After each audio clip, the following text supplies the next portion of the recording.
All right. Welcome everyone to InferenceSwap.com, an Inference Swap podcast hosted by InferenceSwap.com. Really excited to be back here in another week. It's our last podcast of the year. Hope everybody had a great Christmas. I'm really excited to be back here with my boy Chris Moranis, the genius, the theology God, the doctrinal master. We are here talking about Robert Farrar Capen's book, The Mystery of Guilt, and why no one ever gets it. I want to encourage you to get this book and read it for yourself. It has been a fascinating book, and it's really interesting to me, Chris, how as we have a lot of off-air conversations, but how much these conversations that we're reading in this book has affected us off-air. Yeah. Brought up some things. I know for me, last week, I think I mentioned, we were talking about the mystery of grief. Mm-hmm. And was it Mabel? Right. In the last chapter where her husband passed away and she's trying to deal with it in all these bad ways. Mm-hmm. And Robert Farrar Capen, who's counseling her, sort of brings her around to the gospel. But grief and forgiveness and all these things seem to be a lingering conversation we've been having off air. I can tell you this week alone, which was interesting to me, I think the revelation I've really gotten out of this chapter has been you really can't move on without forgiving. You really can't move on without grieving and forgiving. And part of that's remembering what was. And I think hope in Christ is remembering what he can do. But I've had a lot of conversations this week. It's weird how God just stirs the pot in our hearts and our lives with other people outside me and you. And they've had some really heavy conversations where they've had to decide whether they're going to forgive, excommunicate somebody out of their life, move on, or, keep people at a shoulder's length. And it's interesting.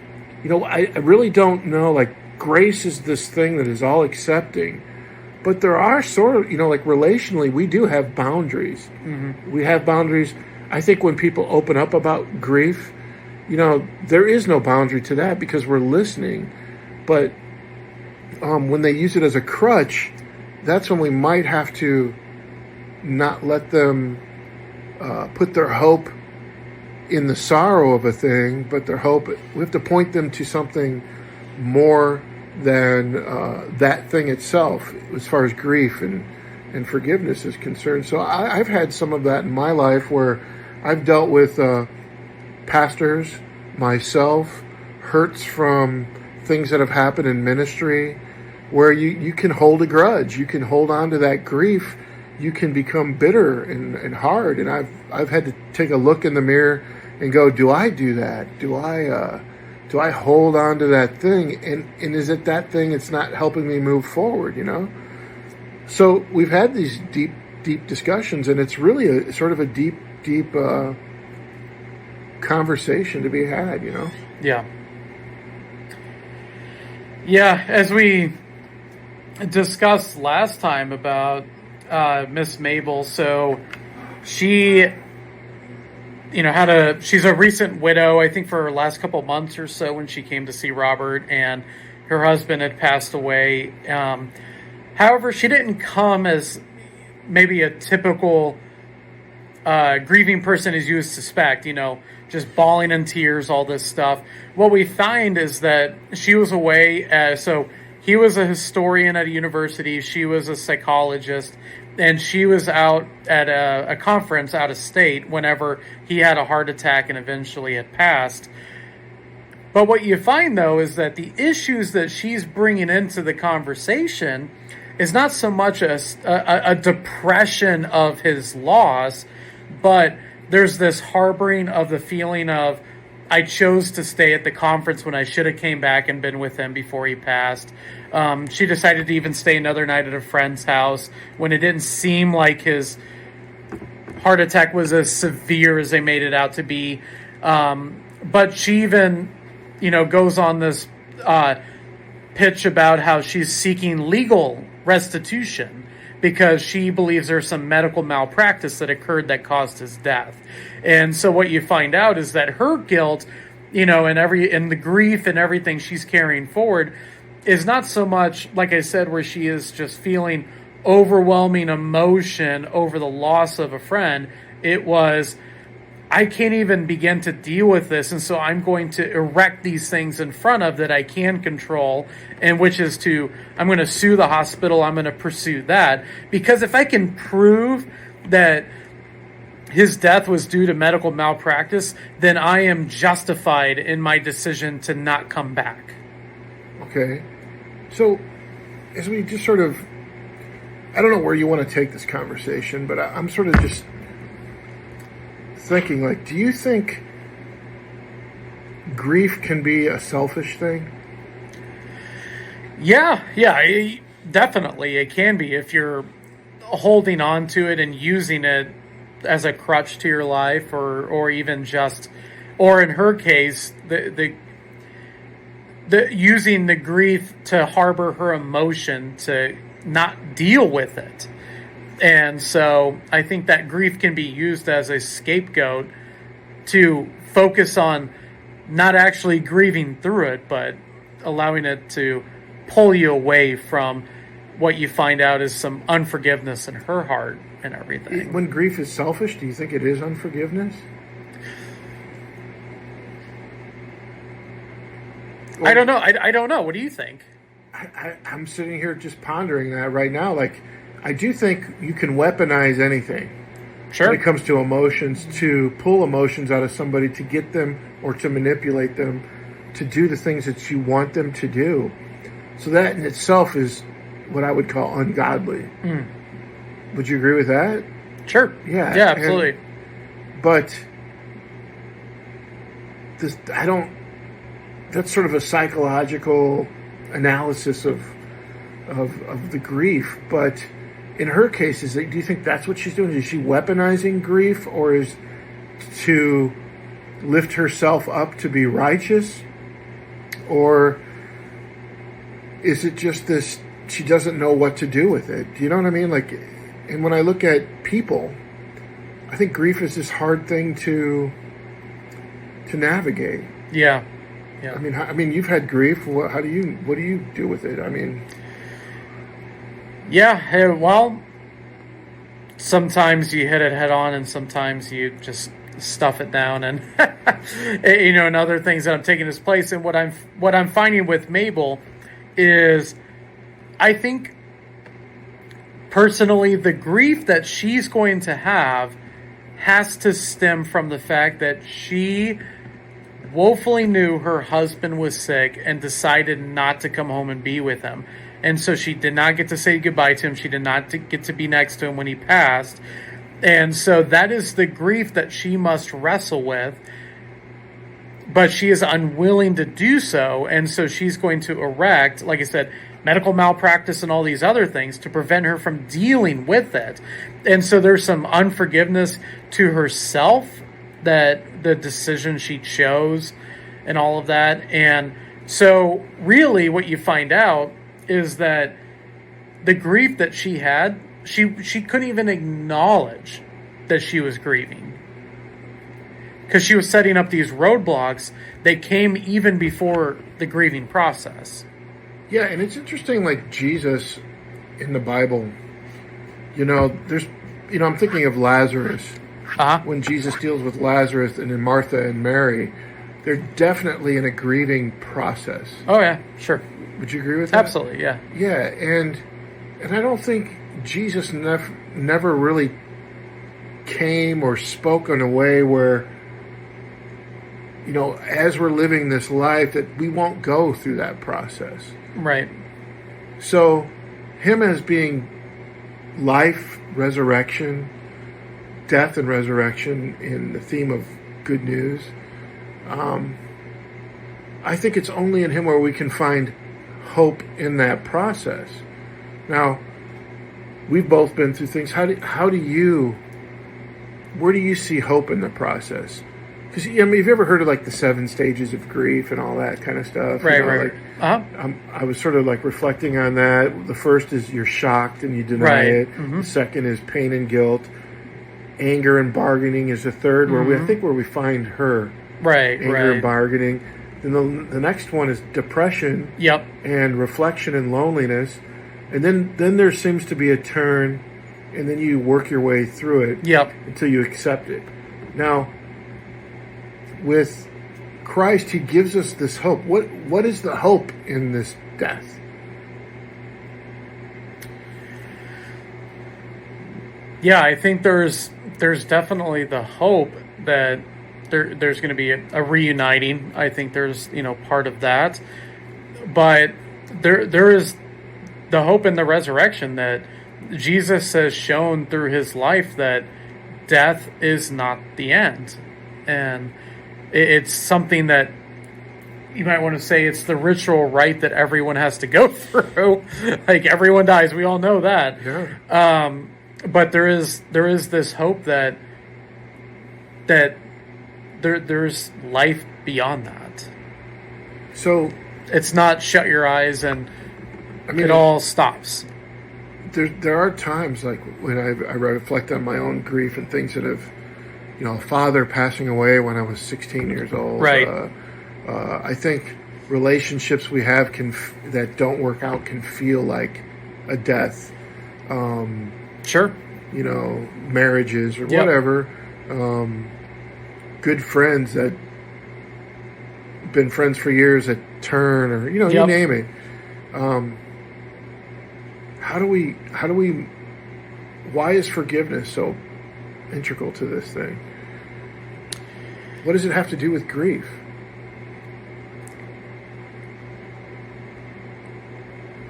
Pause for effect. Yeah, I know, right? Yeah. Well, what do you think? That's not really answering my question, is it, you big jerk? Answering your question. This is why he's the man. He answers the question with the question. You're not going to fool me, big jerk. Well, it's definitely working.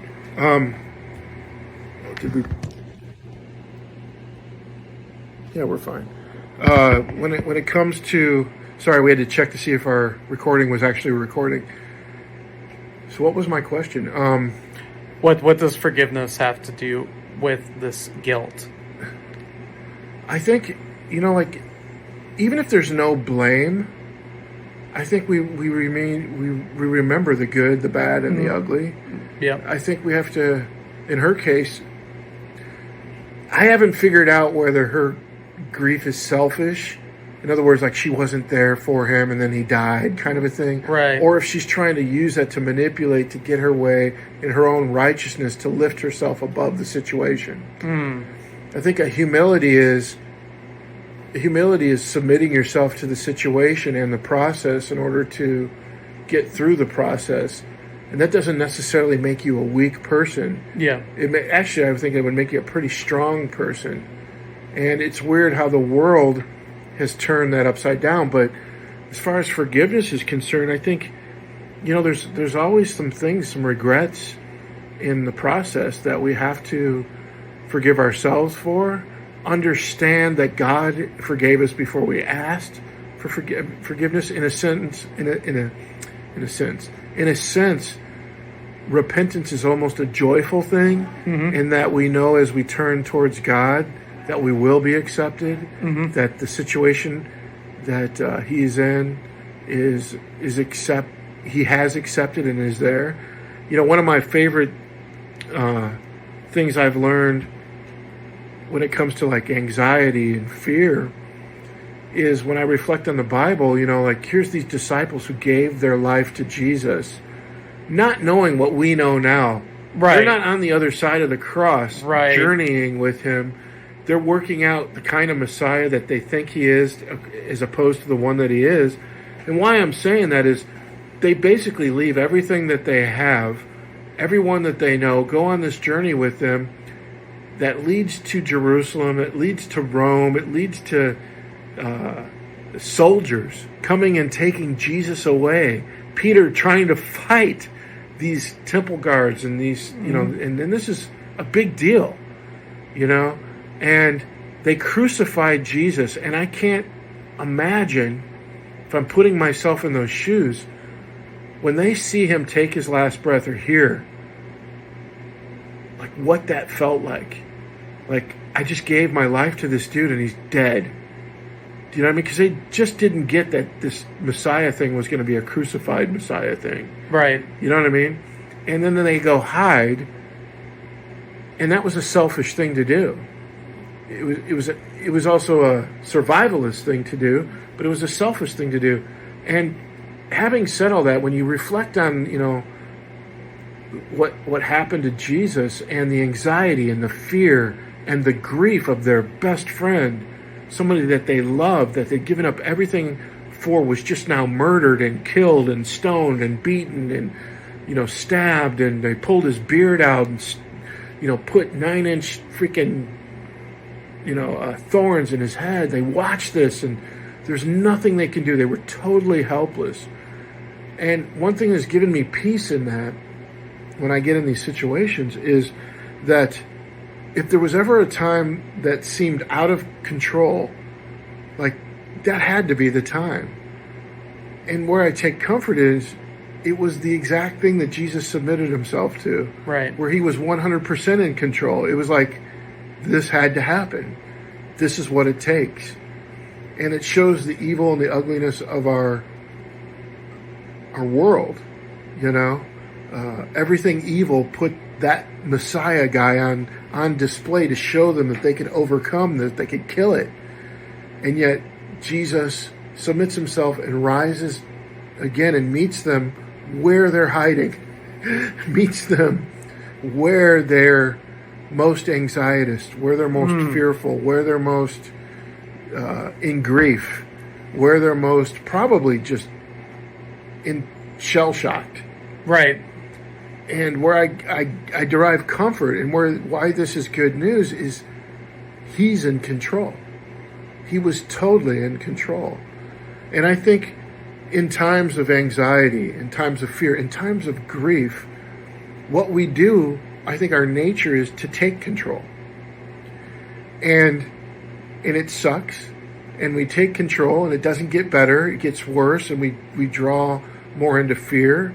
We draw more into grief, into anxiety.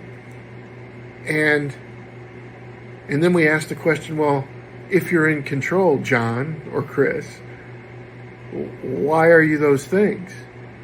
You know what I mean? We don't turn those things over to the process of God in those things, which is really what this mystery of Christ is. It's God manifesting his presence in all things every day, and we don't always see them. We're not always living born again. We're not always living as people that are full of the Spirit. And we have, I say this gets me in trouble. There are times when we're just more unbelief than belief, and it manifests in these personal times. And maybe that's to show our hearts before God. If we really believed in the resurrection, would we really cry? I don't know. I mean, I'm not saying there's anything wrong with it, but if we really knew the hope that was before us, would we try to take so much control over the things that we can't control in order to make ourselves feel better, look better, whatever? And that's where I try to find comfort. I don't always do that well. Where I go like, what, God is in control. We were just talking this year, just a minute ago before we turned on this podcast, about how reflecting on the year, that's what everybody's going to do now. We're heading towards the new year. I mean, tomorrow's New Year's Eve. We're reflecting on the new year, and we reflect on the things we did good, did bad in our eyes. But the question really is what has God taken us through, and where has he taken us to? And I think Robert, for our Capon, in is it Mabel? Mm-hmm. He's trying to get her there. Do you see that? I know I just talked for 10 minutes, but I don't know. I mean, that's. Did I answer the question? I mean, answer your own question. You know what I'm saying? Yeah. Yeah, I think that's where he's trying to lead her to, is this reality of who God is, and that. But the thing though is that she seems to have some very basic understanding of who God is, but she's not a follower of Jesus by any means. And so, what he's trying to show her as well is who this God is, and what he's done in his life when it comes to the ideas of grief and forgiveness, and then and then projecting that back onto her own life so that she can hopefully see in the areas where she is grieving and not forgiving. Yeah. I mean, do you see how, like moving away from the story for a second, where we can take the story of the Bible, the story of the New Testament, and really help us reflect into good news, into a place where we don't have to fall into these deep places. I don't know if necessarily falling into the process of grief is a bad thing. I think when you don't recognize where there's hope, it becomes a bad thing. Yeah. For me, I've when I thought about that story of on the cross is the place where God was most in control, that's just mind-blowing to me. And I want to be able to apply that to situations that I go through. Now, I'm a little older than you, but I have seen, like, in this year alone, like, we started off ministry-wise in a whole other place than we ended up, but it's not necessarily a worse place. It's just how the church views that ministry. You know what I mean? Like, as opposed to God. Right. And I have to trust that. I don't know, I'm just reflecting on my year, but I'm saying, like, I have to trust where God is doing with this. I've had many people tell me how, right when you think about, like, this is not a good thing, or, like, I don't know if it's worth it, all these different things, you go, and then all these people come, no, you cannot stop doing what you're doing, that kind of thing. You go, like, that's why God puts these kind of people in your life, to give you that kind of good hope. I don't know. What about you? Yeah, it's really, and we've talked many, many times about this. It is so easy to, what is the alliteration you use? Map, measure, and manage. Yeah, we just did that on this week's Reclaim. Yeah, it is so much easier to go off of the earthly, so to speak, views of success and things like that. And so in a form of institutional success and things like that, is you're here to do this thing. We have parameters and goals to set. And if you don't achieve those, you have failed to achieve the goals. Not, maybe we've asked you to hit the wrong goals. Right. And so, and I think that's where maybe even the gospel and everything is hitting at with Mabel, as well as when this idea of grief and everything is, you're trying to seek worldly restitution and all the, like, the success to you would be proving that it was not your fault that this happened. But let's say worst case scenario from an earthly perspective, everyone did everything right and it was your selfishness to not come home, to not be with him. And you now have to deal with that. Where is God going to be in that season? Yeah, I agree. And I think that's why he went out of his way in the last chapter to talk about, it was the last chapter, we talked about the way we view God's word or the gospel. Like, is it a stadium? Is it a yearbook? Oh, yeah, the last section, yep. Yeah, and I think those things are important to remember. You know what I mean? Because these stories are giving us there to be in a relationship, and I think we often want to find God, to find peace in these horrible things, but once we get peace, I think we detach that from God sometimes.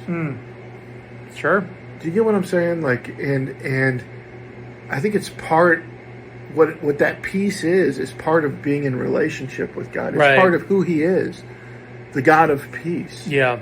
You know what I mean? And the God of love, the God that cares, the God that wants to be in those deepest parts of our heart when they're crushed. Right. You know, when that relationship doesn't work or when somebody dies. You know, I was telling you of a friend of mine who, you know, he woke up one night to one morning woke up to, hey, I'm going to go get breakfast. He woke up his wife and she didn't wake up. Yeah.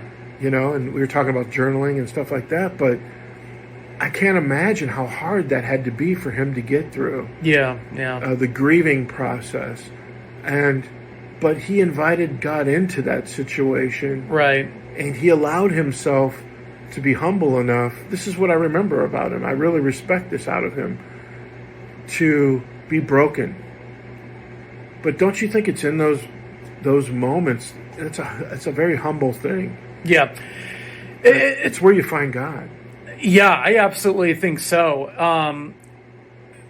You know, so as you know, I definitely have a keen love for philosophy. And one of the things they talk a lot about in philosophy is belief. And there are many different levels of belief. There's the belief of something you might tell people that you believe. And then there's even the beliefs that you yourself think you hold. But if you don't actually go through a trialing circumstance, sometimes you don't even really get to know that, man, maybe I don't actually believe what I say I believe. So what I'm getting at is you might tell people, yeah, I believe in Jesus. You might even think you believe in Jesus. Yeah. And then you go through a really horrible situation and you realize, I don't trust this Jesus at all, or whatever. Or don't know him. Or the don't way know. I thought right, he was. Right. This is what the disciples went through. He was not anything that they thought he was. Exactly, yeah, for sure. And so I'm thinking through of this idea, you know, belief and going through the trials that so speaking personally, last year, you well know, I went through a season of, I'm not an anxious person, I don't really struggle with that, but I went through a season, a couple of months of just severe anxiety and, you know, dealing with panic attacks and everything. Sure. And there was a song I listened to probably 5 or 6 times every single day. And it just became a center point to just refocus my mind, because I was just in the midst of the worst feeling of my whole life, like that sense of out of controlness and all that. And, you know, it was a song by Skella called Anchor, and it's not a real popular song from them, but the whole premise of it is everything in life is becoming a turmoil, and the only thing I can rely on is that, God, you're my anchor. You're not my sail to get me through the storm. You're my anchor in the storm. In the storm. In the storm. Because you're not here to get me out of the storm. You're here to anchor me and to seek you in the storm. I agree with that. And now, I think this is an important discipleship point. And for those who are like church happy, mm-hmm. Including myself. Yeah. Yeah. Church happy. I think this is what's wrong with preaching. Okay. So we preach through the Bible. We hear a million principles every single week. No one pastor can live up to it all, yet they have to preach it. Right. And this is why discipleship is so important, because unless we get involved in a community where these things are happening, there's lots of great things about being in a community, right? Whether it be a church community, in my case, a missional community, if that's what you want to call it. But being in a group of people that know you, know your life, and know what's happening despite what you're preaching on a Sunday, mm-hmm. like they see you living this thing out.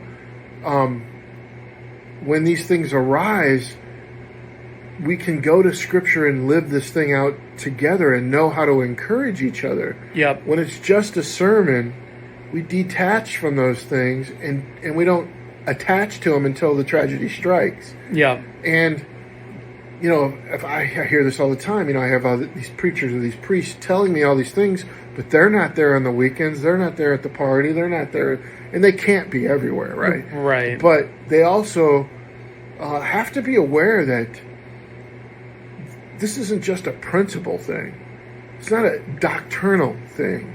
This is a relationship between people and God. Mm-hmm. This is a relationship between Mabel and her husband, and Mabel and God, and her husband and God. Mm-hmm. And if she doesn't have a group of people that are living these things out, then in and of itself, it's a self-righteous act. You get what I'm saying? And I think there's a lot of people that have grown up in church that have lived a self-righteous life in the fact that they will not be part of a community to be able to sharpen somebody else's iron with the life that they've lived or with the things that God are placing in their heart through His Word.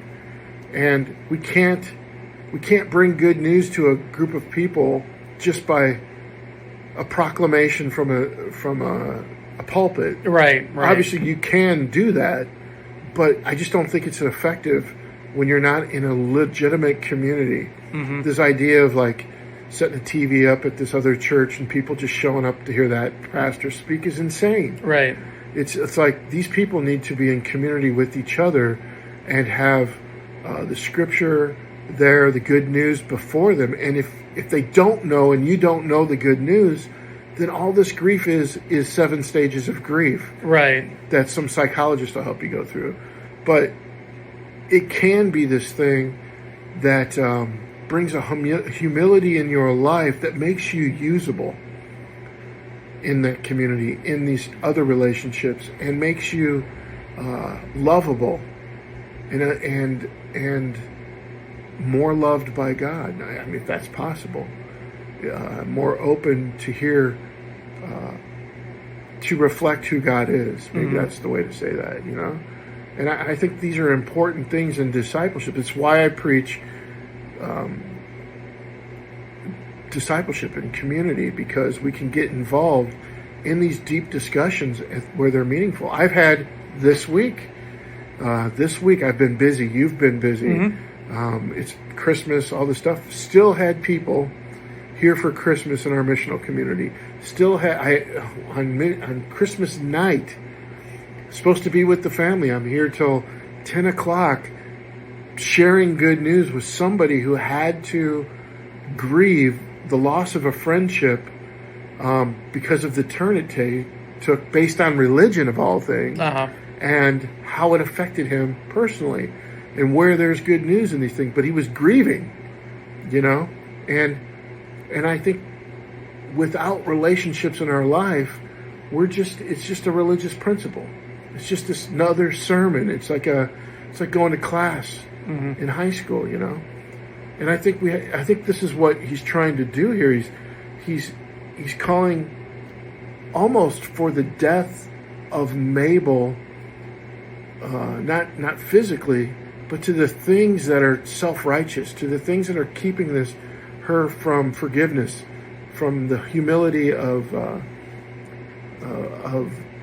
remembering the love, the relationship, and the life that was together. You know what I mean? And I think we do that. Yeah. I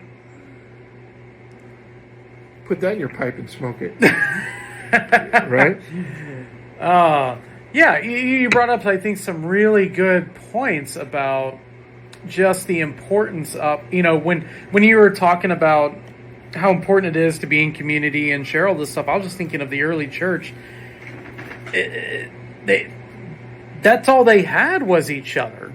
There was no abstract 7 ways or 10 ways to be a better husband or whatever. It was, we are not loved by our own Jewish people. We are not loved by the Greeks. We're not loved by the Romans. We're not loved by anyone.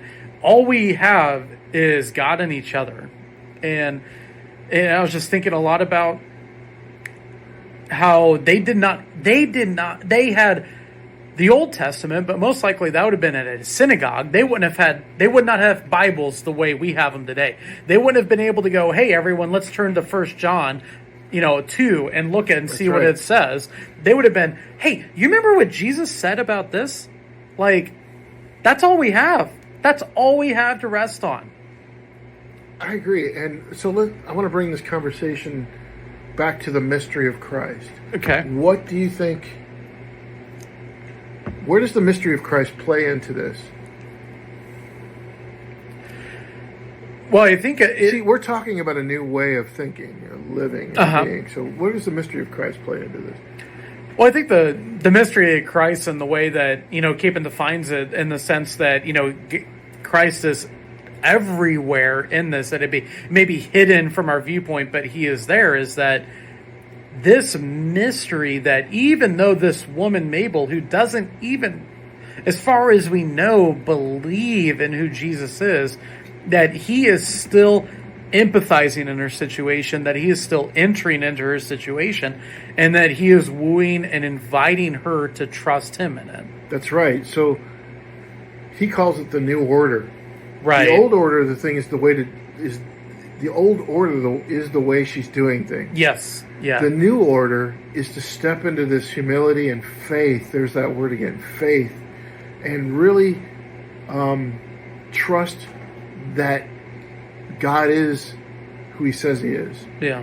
And Jesus is what he did is actually the new way to do things. Yeah. And the right way to do things and the righteous way to do things and the way where healing and truth and love is really shown, you know what I mean? And so I think this is the importance of understanding the good news.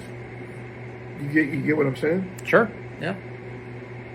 So I think this is what he's going out of his way to do. We have the ability, like when I do discipleship and when I take people through Reclaim, which you can find on Amazon, it's to get them into this new order of things, to get them into this new way of thinking, which is by faith, which is stepping into what God is doing as, I guess it's called the mystery of Christ, but the kingdom of God is at hand. Mm-hmm. The seed that has been planted is Christ in our world. And the Holy Spirit is active and alive and moving in these situations, not apart from them, but in them. Yep. You know what I mean? I think that's that left-handed power thing. Like, it's subtle. It's like an iceberg under the water, but it's there. And it's incorporated into our humility through faith. You know what I'm saying? Yeah? Yeah. Mr. Theology, what do you got for that? No, I think that's good. So what? Go ahead. Oh, I was just saying, I think that's the really important takeaway from this is that I think our natural tendency is that, again, crises and all these things really kind of reveal what we really believe.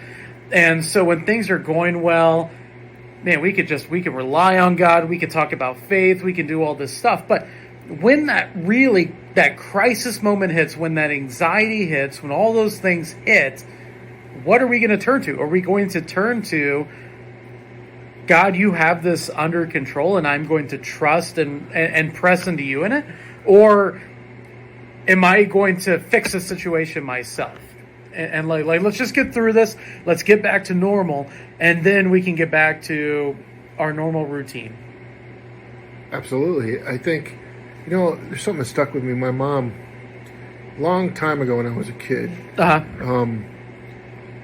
she said there was this couple in her church, the most active couple in church. Yeah. And they were always the ones pushing the gospel, pushing you to be there, pushing all these different systems and programs in the church that only church can offer. And one day that lady's and that husband's house burnt down. Okay. And they were like, here I am, going to church every day, prayed every prayer, been to every prayer meeting, heard every sermon for 35 years, and this is what you allow to happen, God. Where were you? And I think we can answer that question now. God doesn't always stop the fire, but God is in the fire. Sure. And the question is that we have to ask ourselves, are we willing to meet him in faith where he is? You know, like I've seen I have people that I know that are atheists that ask these profound questions, and they're good questions about evil in the world and all this stuff.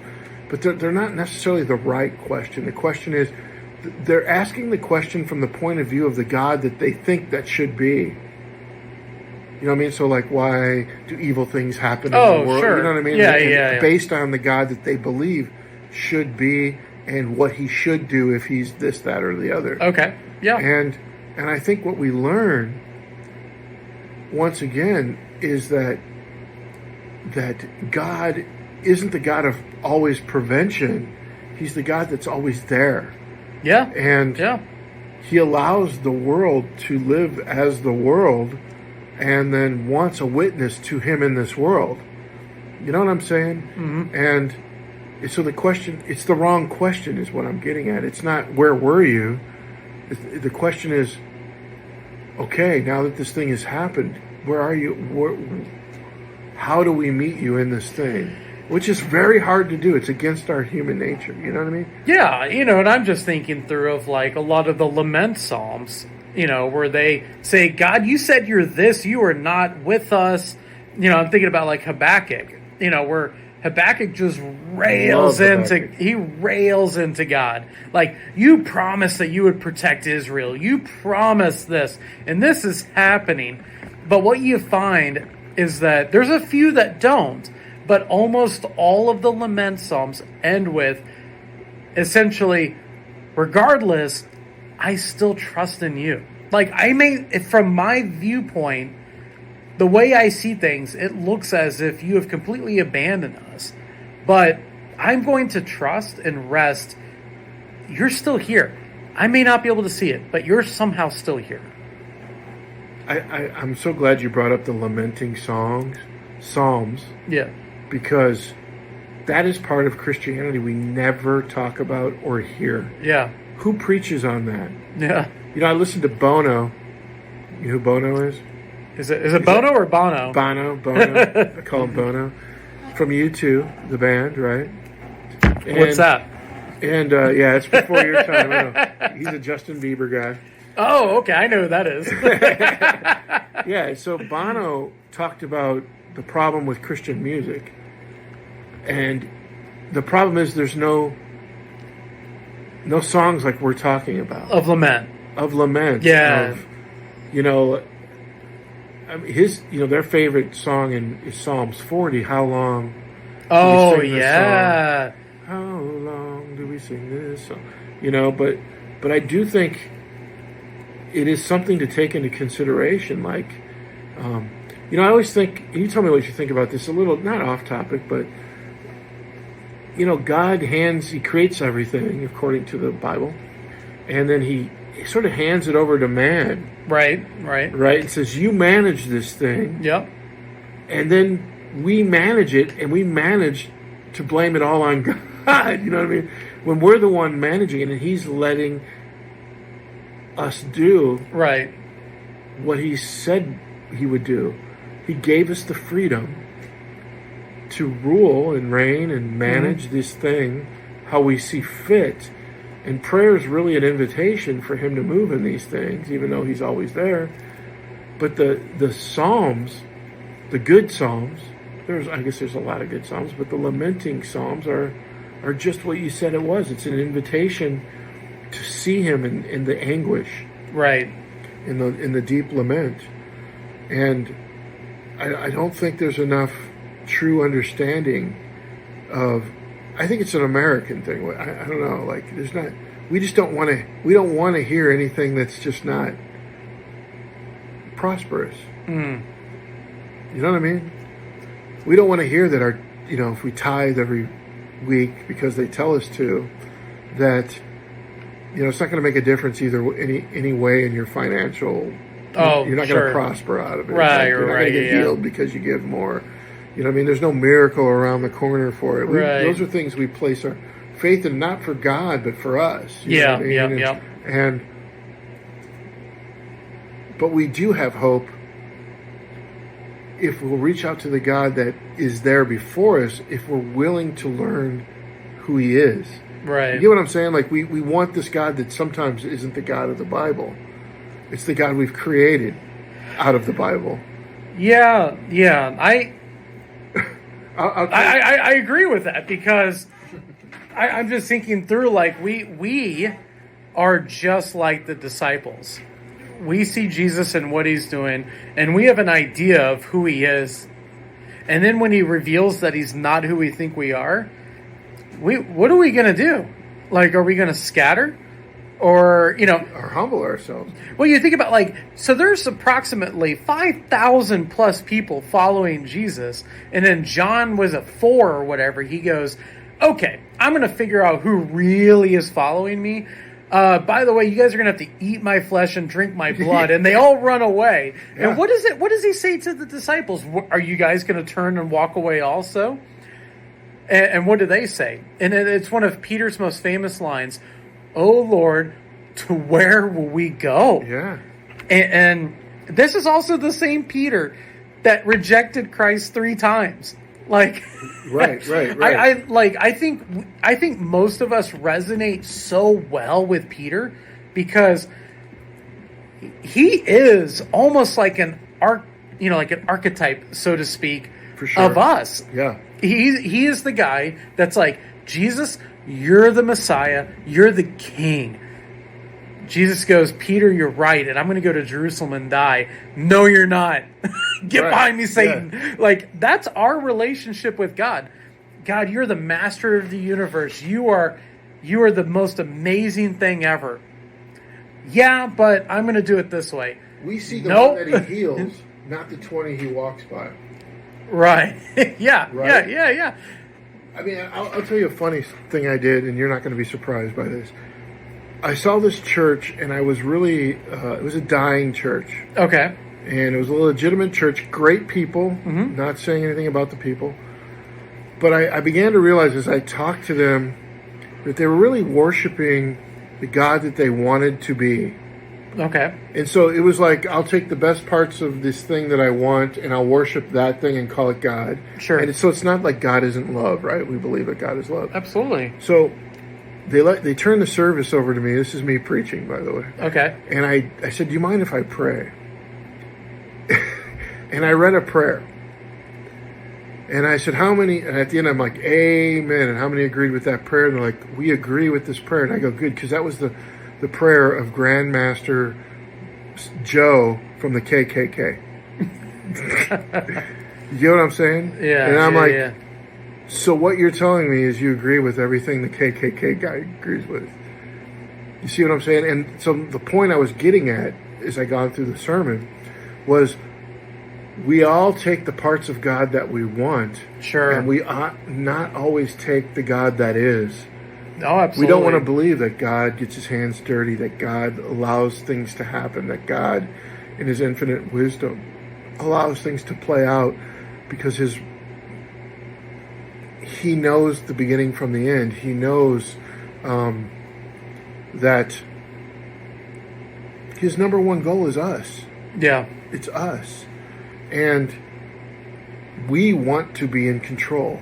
We want that God that if I give 500, he's going to give me 500,000. Oh, that'd be nice. Yeah. The problem is I'd never get the 500,000.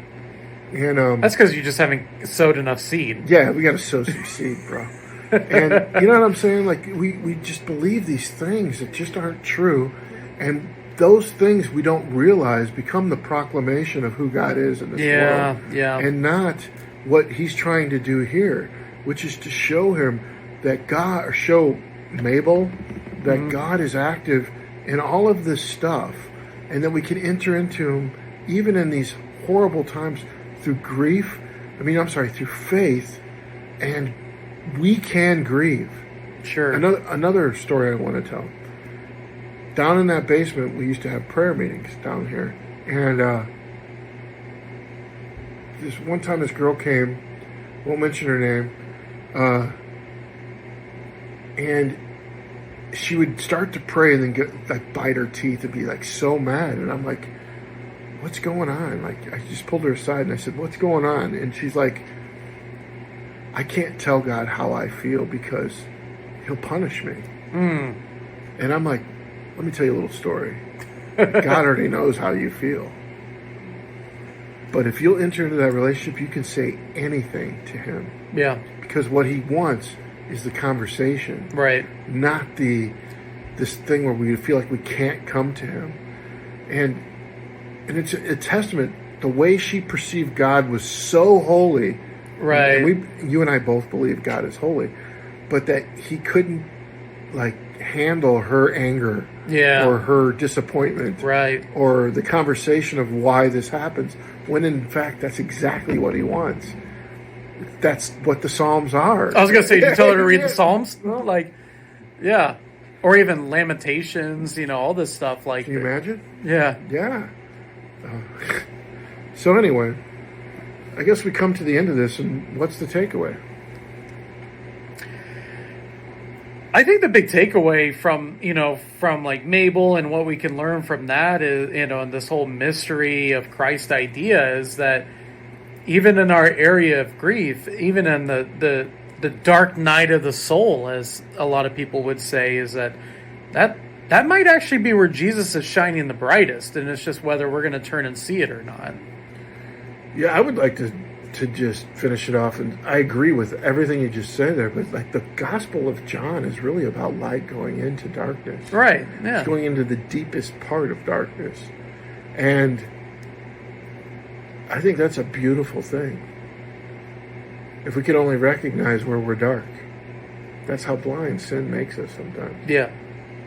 Well, and that's the whole purpose of prayer and and you had mentioned like the woman who was at your prayer meeting and stuff, how she couldn't get angry with God. And I think that's where we misunderstand the intention of prayer, is that a lot of us most of us come from a non-high liturgical background. Some of us do, but like for me, a lot of like my prayer is, man, I gotta get it in order. I gotta make it sound right. And we miss actually what the whole purpose of prayer is, which is just communion with God. That's all he wants. It's not about getting the words right. It's not about any of that. It's about recognizing that God, you're with me. Your Holy Spirit is with me.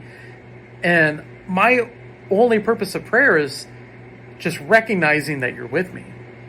There it is, man. Thank you for saying that. And I guess that's where we leave it off. Now, here's the weird thing. We're going to get into some more controversy next time. Okay. On the new year. So I'll probably post this in a couple days, but I just want to thank everyone who's been listening. I hope you're getting a lot out of this. I think this is a good, valuable conversation. The last few podcasts have been amazing. Where we're going next is the mystery of Re-Incarnation. Oh, boy. So buckle your seats and let's get into it.